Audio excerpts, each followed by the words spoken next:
کہ جو شاعر آتا ہے مقرر کے چکر میں پوری رات جاگتا ہے. مقرر تو اپنے وقت پہ چلا جاتا ہے، وہ بیچارہ پوری رات اس کو لوگ گھسیٹتے رہتے ہیں. میں اکثر جگہ دیکھا ہوں، میں کہتا ہوں لوگوں سے ان پہ بھی رحم کرو. تو بہرحال میرے دوستو اور میرے دوست اسٹیج پر آپ کے مدرسے کے محتمم روح رواں اور میرے والد مرحوم کے مطرح نظر شہید جناب حضرت مولانا محسن صاحب دامت برکاتہم جو ضلع کٹک کے جمعیت علماء کے جنرل سیکرٹری بھی ہیں اور آپ کی اس مدرسے کو لے لہا رہے ہیں اور ماشاءاللہ اس مدرسے کو سنبھالا ترقی دلا رہے ہیں. تو اللہ تعالیٰ ان کی اس خدمات کو قبول فرمائے اور اپنے استاد محترم کے طرز پر زندگی گزارنے کی توفیق عطا فرمائے. میرے دوستو، میرے بزرگوں، میں آپ کے پاس آیا ہوں لیکن میں زیادہ وقت نہیں دے پاؤں گا. تو بہرحال میرے دوستو، میرے بزرگوں، نوجوانوں، میں نے آپ کے سامنے قرآن پاک کی ایک آیت تلاوت کی ہے، دو آیتیں، 2 حدیثیں پیش کی ہیں. میرے نوجوانوں، میرے بزرگوں، آج یہ مجلس، اس محفل کی قدر و قیمت ہمارے دل سے ختم ہو گئی ہے. ہم جانتے ہیں، ہمیں معلوم ہے اس مجلس کی برکت، اس مجلس کی نعمت سب کچھ معلوم ہے، لیکن اس کے باوجود آج ہم اس مجلس کو بہت ہی معمولی سمجھنے لگے ہیں. بہت قیمتی مجلس ہے، بہت اہم مجلس ہے. اللہ کے نبی رحمت کونین حضور سید عالم محمد رسول اللہ صلی اللہ علیہ وسلم نے ارشاد فرمایا کہ جہاں پر دینی مجلسیں قائم کی جاتی ہیں، مشورے، مذاکرے کی محفل ہوتی ہے، میرے دوست بزرگوں، اللہ کے نبی فرماتے ہیں حفتھم الملائکہ، فرشتے اس کو اپنے گھیرے میں لے لیتے ہیں. وغشیتھم الرحمہ، اللہ کی رحمت اپنی آغوش میں لے لیا کرتی ہے. اور فرمایا ونزلت علیہم السکینہ، میرے دوستو اللہ کی طرف سے ایک نعمت ہے، سکینت ان پر نازل ہوتی رہتی ہے جو مجلس میں شریک ہوتے ہیں. میرے دوست بزرگوں،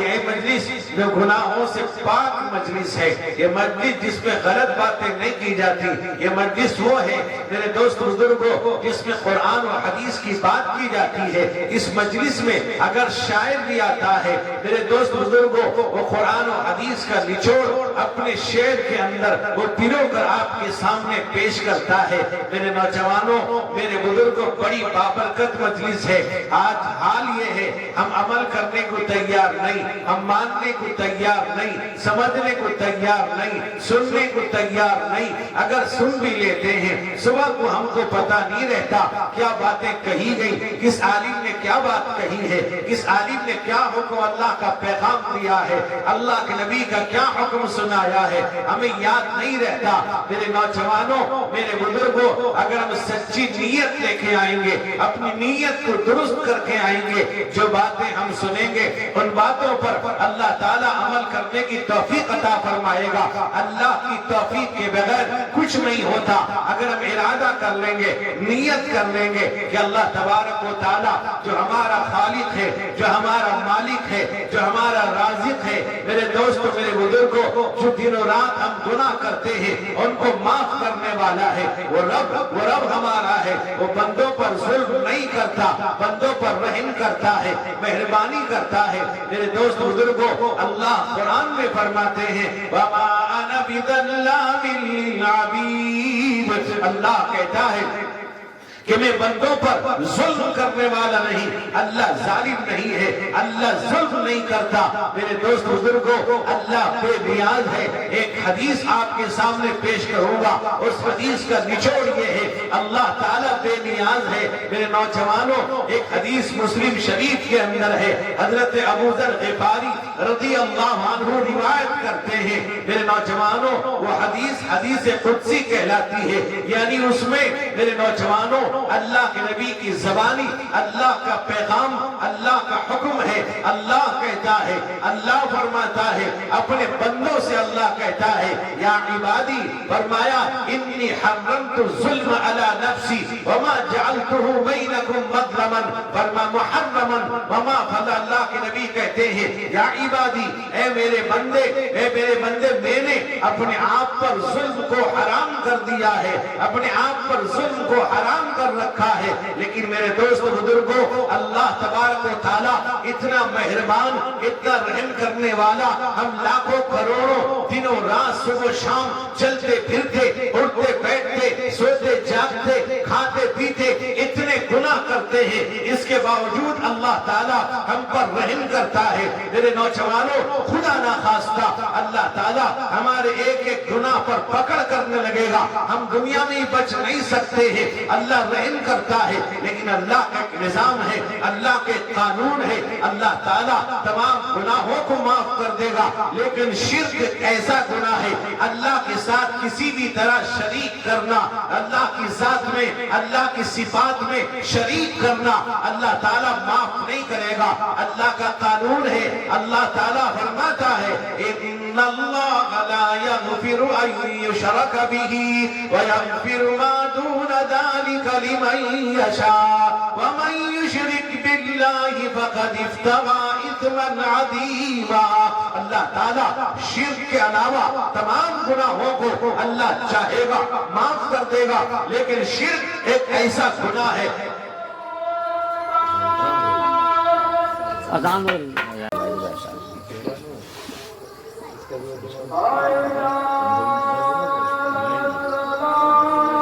بات دیکھیے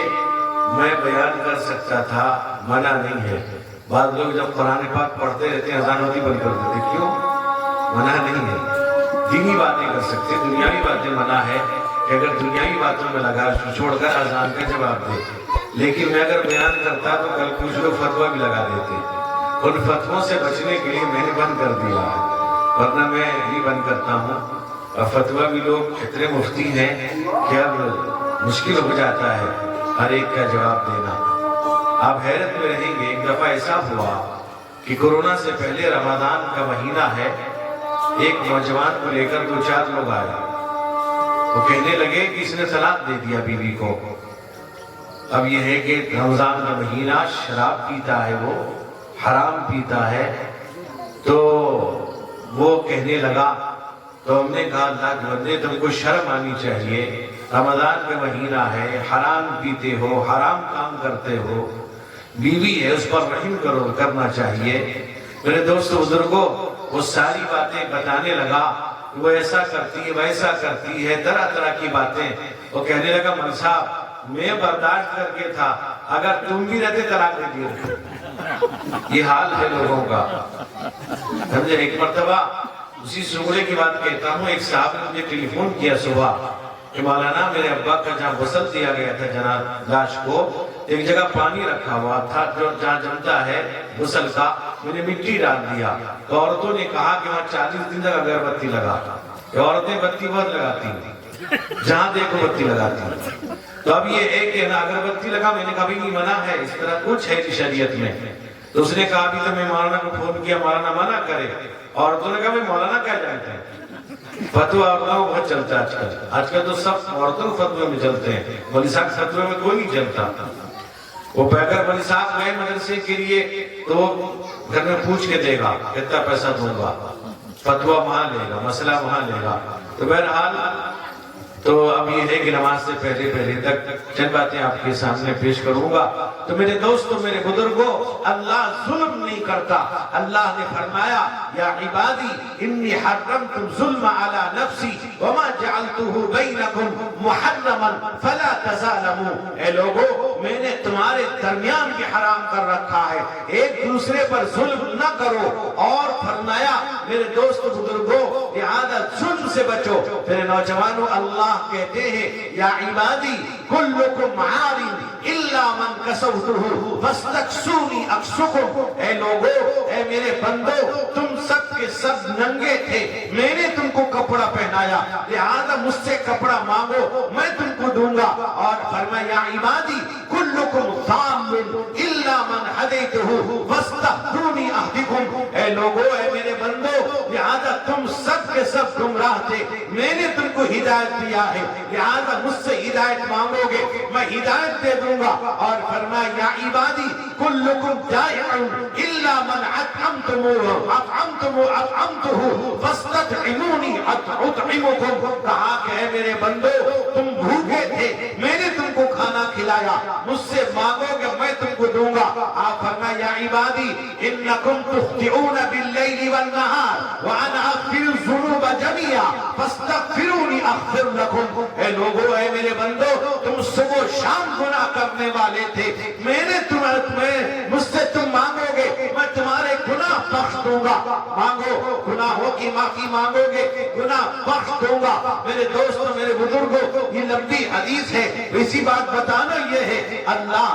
الصمد، اللہ بے نیاز ہے، وہ اللہ ہمیں پیدا کرنے والا، وہ ہمارا مالک، ہمارا خالق، خیر اور شر کا مالک۔